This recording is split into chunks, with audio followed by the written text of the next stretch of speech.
Como as startups estão contribuindo para o novo cenário de alimentos e bebidas? É o que você vai ver no Food Connection de hoje.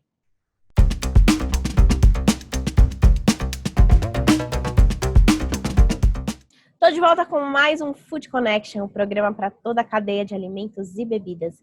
Eu sou Ana Domingues e hoje a gente vai falar um pouquinho sobre o ecossistema de inovação junto com as startups.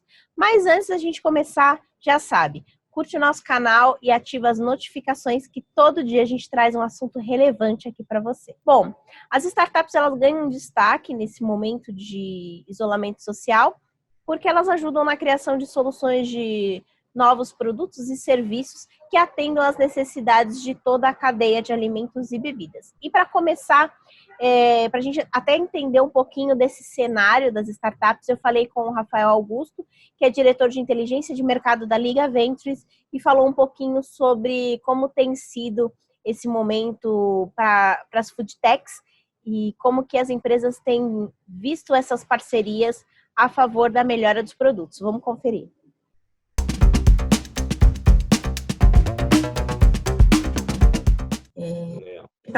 Primeira pergunta, né, para o nosso bate-papo é como que está, né, o cenário das startups, principalmente quando a gente faz um recorte para alimentos e bebidas, nesse momento durante a pandemia?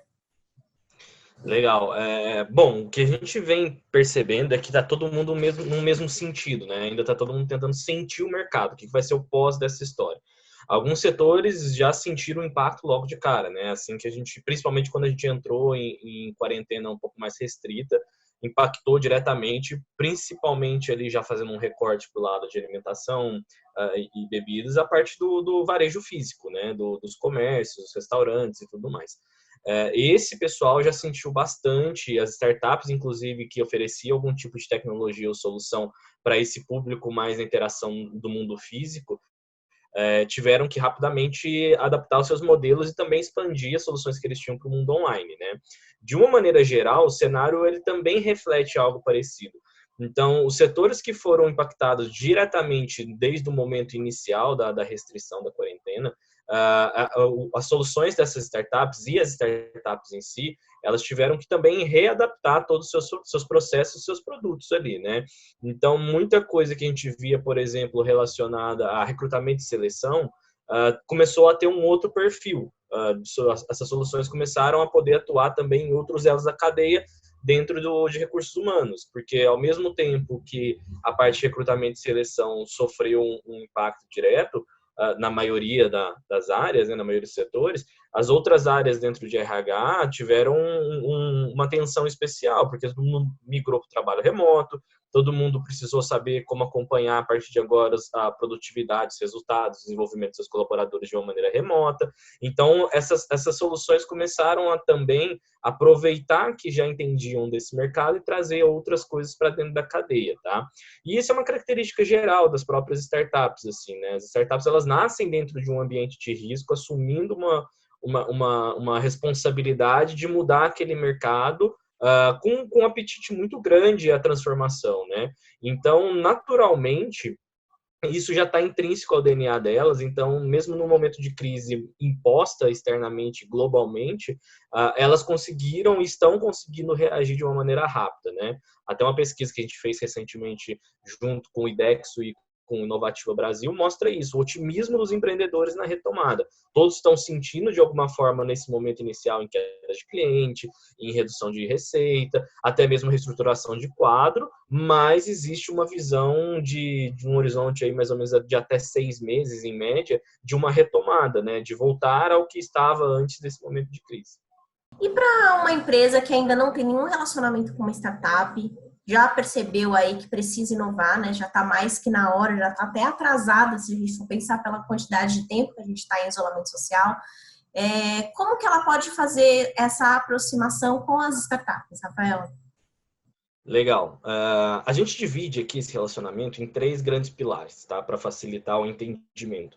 Não necessariamente é um ciclo de vida ou uma ordem passo a passo, tá? Mas são 3 diferentes formas de se relacionar, né? A primeira que a gente fala é o momento de observar. que é o seguinte: eu quero entender o que é isso, né? Eu quero entender o que é esse bicho startup, o que ele traz de diferente, quais são as coisas que estão acontecendo, por quem está sendo feito, como está sendo feito. E isso, esse momento que a gente chama de observar, é justamente o apetite seu a conhecimento e profundidade nas informações. Infelizmente, o mercado de inovação, ele se tornou, na maioria das vezes, uma manchete dentro de grandes portais de conteúdo ou portais especializados nisso, que não trazia uma profundidade de como isso acontece. Então, é muito complicado você formar unicórnios. Não é porque o ano passado a gente teve 3, 4, 5, 6 unicórnios no Brasil que foi um fenômeno de um ano. Não, esses caras estão há 4 anos no mercado, há 5 anos no mercado. Se você não entender a jornada deles e por que eles cresceram dessa forma e atingiram esse objetivo, não adianta achar que a inovação agora está quente porque eu tenho 5, 6 unicórnios no mercado. É importante entender o mecanismo. E outra, não são só os unicórnios. Aqui no Brasil, só no mercado de food techs, por exemplo, a gente mapeou mais de 300 startups no ano passado atuando. E aí a gente está falando quantas pessoas conhecem o que essas 300 startups estão fazendo. Muitas delas, elas estão num estágio inicial dentro de um polo tecnológico que não fica em nenhum eixo principal do Brasil e está lá com uma bela de uma tecnologia sendo desenvolvida e ninguém está olhando para aquilo ainda. Então, esse pilar de observar é muito importante. Então, buscar as informações nos lugares corretos, com profundidade, estudos que são de fato, que tragam informações e exemplos, ir conversar com as startups, ir fazer as visitas dentro desses polos que não são tão conhecidos. Tudo isso agrega muito em termos de primeiros passos para que você consiga, de fato, entender como o jogo está funcionando. O segundo pilar é o pilar que a gente chama de relacionar mesmo. Então, a partir do momento que eu entendi como o jogo funciona, eu vou começar a direcionar esforços e recursos meus da minha empresa para que esse funcionamento aconteça, para que essa geração de negócio aconteça, tá? E aí eu estou falando de recursos financeiros, tempo, recursos humanos, pessoas dedicadas, pessoas que vão olhar para isso diariamente, vão trazer essas oportunidades para dentro e vão conseguir ter prioridade, ter autogestão, ter toda a autonomia para fazer esses testes acontecerem. A gente está falando de que existe um funil de tentativa e erro que precisa ser alimentado a todo momento e não é um tiro certeiro. Você, sim, vai ter que falar com 10, 15, 20 startups para conseguir tirar os primeiros projetos dali do papel, mas é importante que você faça isso, que você tenha prioridade nisso, que você tenha pessoas olhando para isso, que tenham espaço para isso, que esteja na agenda de prioridades dessas empresas.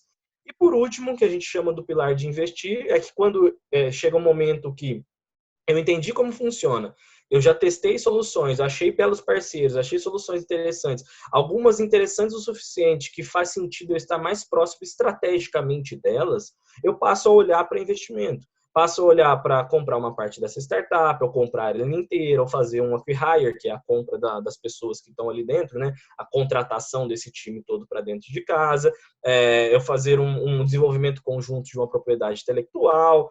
Enfim, você começa a entrar de fato nas transações financeiras de participação dessas startups, porque você consegue enxergar a sua empresa como uma peça importante no desenvolvimento daquele negócio e aquela startup também enxerga a sua empresa como um parceiro estratégico para o próximo movimento de mercado.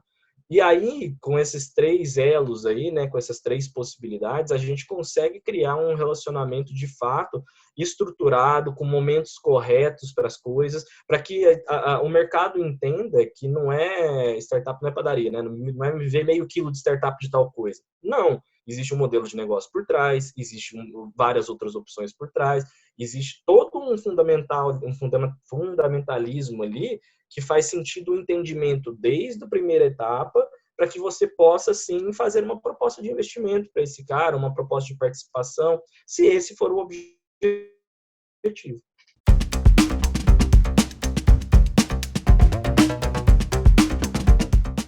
Bem bacana, né? Então, ó, se você quiser saber um pouquinho mais sobre esse estudo que o Rafael comentou durante a entrevista, eu deixei aqui o link na descrição do vídeo. Você pode acessar, baixar e entender aí todo o cenário das startups para alimentos e bebidas. Continuando aqui o nosso programa, Eu conversei também com a Alana Mello, que é Strategy e Insights da Danone Nutricia.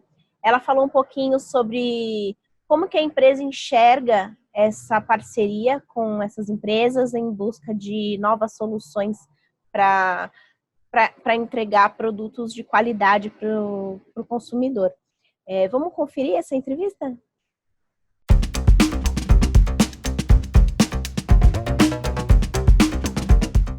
Bom, Alana, primeiro, obrigada por ter aceitado participar aqui do Food Connection.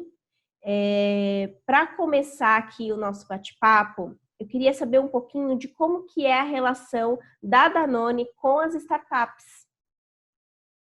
Muito obrigada pelo convite de vocês de participar desse bate-papo. Bom, quando a gente pensa em inovação aberta, né, existem alguns níveis na forma como a gente trabalha e como a gente tem essa relação com o nosso parceiro. No nosso caso de Danone Nutricia com as startups, tendo em vista que a gente está já no segundo plano, né, no segundo projeto de conexão com as startups, a gente considera que é uma relação nível 3. Então, se você vai numa escala de 1 a 5, o nosso hoje é o nível 3, em que a gente desenvolve juntos a nossa estratégia de go-to-market.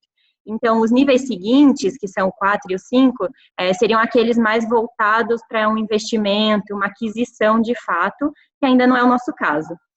Então, antes de chegar nessa etapa, né, nessa estratégia de go-to-market conjunto, a gente passa por alguns processos aqui dentro. Então, a gente lança uma chamada ao ecossistema de empreendedores com os nossos principais desafios de negócio. Então, as startups que se identificarem com esses desafios fazem a inscrição, elas passam por uma avaliação de alguns critérios que a gente define internamente, e aí participam de um pitch day. Nesse pitch day, a gente seleciona as startups que têm o maior fit com o nosso negócio e também com os desafios que são propostos, e elas passam por uma etapa de fazer projetos pilotos junto com a Danone Nutricia.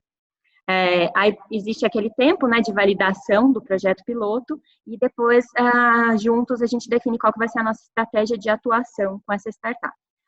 Hoje, a gente tem um programa de conexão aberto, que é o nosso Danone Nutricia Transforming Lab.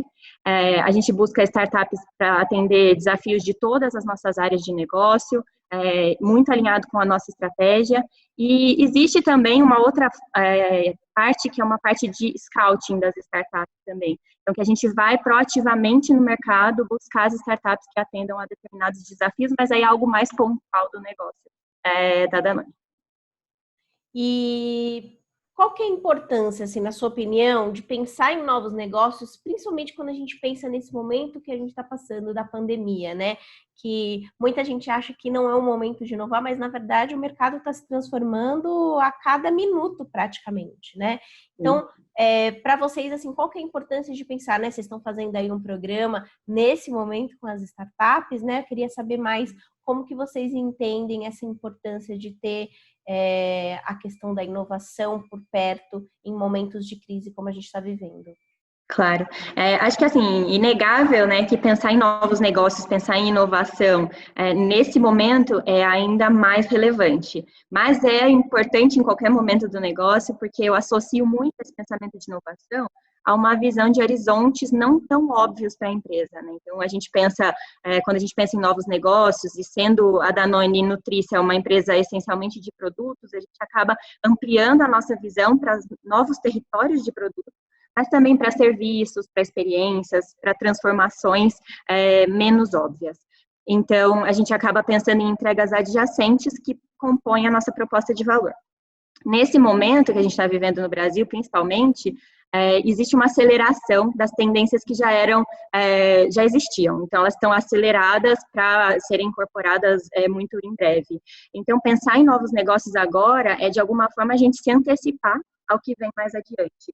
E aí, sempre colocando o foco no cliente, para que a gente possibilite novas interações com a marca, que a nossa marca esteja presente no momento futuro, e que quando essas tendências configurarem uma nova realidade, a gente esteja pronto para capturar da forma mais conectada possível com as pessoas, seja ela o consumidor, o médico, o profissional de saúde, o shopper, enfim, por aí que eu imagino.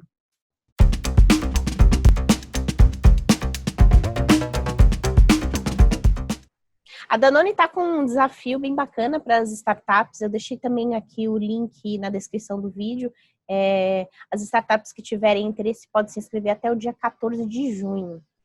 E também trazendo aí um cenário das empresas que já atuam com hubs de inovação. Eu conversei com a Stephanie Bloom, que é gerente de inovação da BRF, eles têm a BRF Hub, falou um pouquinho sobre o trabalho desenvolvido por eles e como eles enxergam a importância de trazer essas startups para perto das empresas. Confira.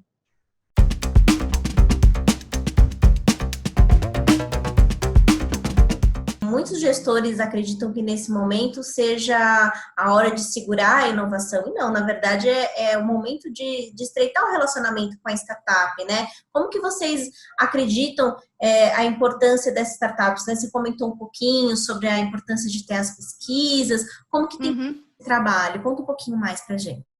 Tá, bom, eu acho que falando de startups, a gente tem que incentivar um pouquinho o ecossistema de inovação, até porque esses pequenos empreendedores são os que podem trazer uma revolução. Então, são empresas menores que conseguem pivotar uma solução e atender muito mais fácil uma nova demanda que aparece, diferentemente das grandes corporações, por exemplo, que tem todo um plano, e aí aparece uma pandemia, é muito difícil a gente conseguir se voltar para um novo problema. São empresas muito maiores que andam de uma forma mais lenta do que startups, e isso também nunca sabe de onde a inovação pode vir.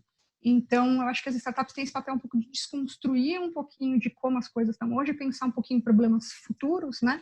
E não é só a área de P&D dentro das corporações que podem trazer startup. Então, até por isso a gente faz muito essa conexão com o ecossistema para tentar trazer soluções do mercado para dentro, porque a gente vê que tem uma grande oportunidade. Então, ajudar essas startups é também ajudar as corporações que estão buscando por inovação. E esse trabalho ele tem sido focado apenas na pesquisa ou também já existe algum trabalho para trazer novos produtos? Então, a área de inovação do BRF ela é bem grande. A grande maioria dos colaboradores eles estão focados em produtos.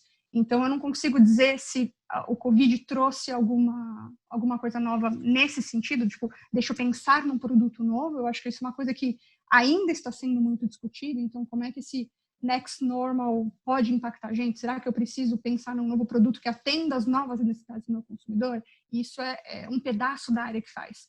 O pedaço que eu toco, que é o Hub, ele não pensa em produtos especificamente, ele pensa em processos. Então, agora que eu estou pensando que as pessoas não podem ficar tão próximas uma das outras, que eu preciso coordenar melhor, que eu preciso usar machine learning para prever algumas outras coisas, como é que o meu processo vai mudar a partir de agora? Agora que eu sei que eu não posso de jeito nenhum deixar que a indústria, né, que a fábrica seja contaminada de alguma forma. Então, os processos a gente está repensando. E qual que é a opinião de vocês sobre o futuro, né? O nosso novo normal pandemia.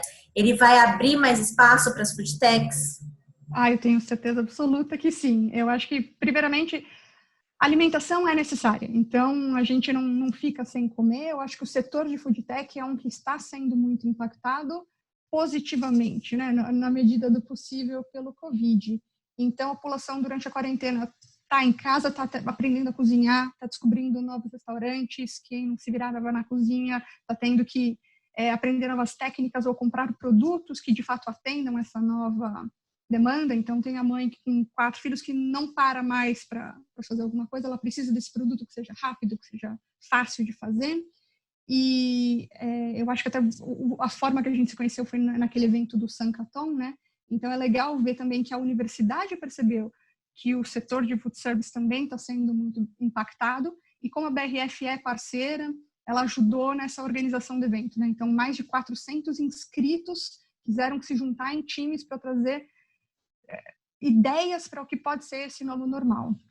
E eu acho que se a gente pensar em todas as coisas que podem acontecer, são muitas frentes de trabalho que a gente pode atuar. Então, por exemplo, vai aumentar o número de deliveries, de entregas. Poxa, como a gente pode se beneficiar que agora o meu consumidor está pedindo mais na casa dele? Será que eu, por exemplo, não posso oferecer o meu produto diretamente para ele sem ter que passar por um supermercado? Será que eu posso agir de uma forma mais, né, B2C em vez de B2B2C, alguma coisa nesse sentido? Ou a gente assegura, obviamente, a qualidade e a saudabilidade, e o nosso consumidor está percebendo muito isso, né? Então, assim, ele precisa pensar na segurança alimentar, não contaminar o que ele traz da rua para dentro da casa dele. Então, como a gente pode se posicionar como uma grande corporação e falar, olha, o produto que a gente oferece você já conhece, ele tem qualidade, esses são os processos pelo qual o produto passou. Então, eu acho que esse novo normal ele está trazendo muita coisa legal para a gente. E eu acho que a visão que as pessoas agora estão tendo em termos de praticidade, de conveniência, de procurar coisas mais próximas da casa dela, porque antes, assim, tanto faz de onde eu pedi, vai levar 40 minutos. Agora, se pensar em quantas mãos encostaram naquele alimento, por quanto tempo ele viajou, se ele parou em vários lugares antes de chegar na minha casa, isso começa a preocupar o consumidor. Então, é legal ver que tem startups que estão justamente pensando nisso, né? Em qual é a solução que eu posso ter para isso.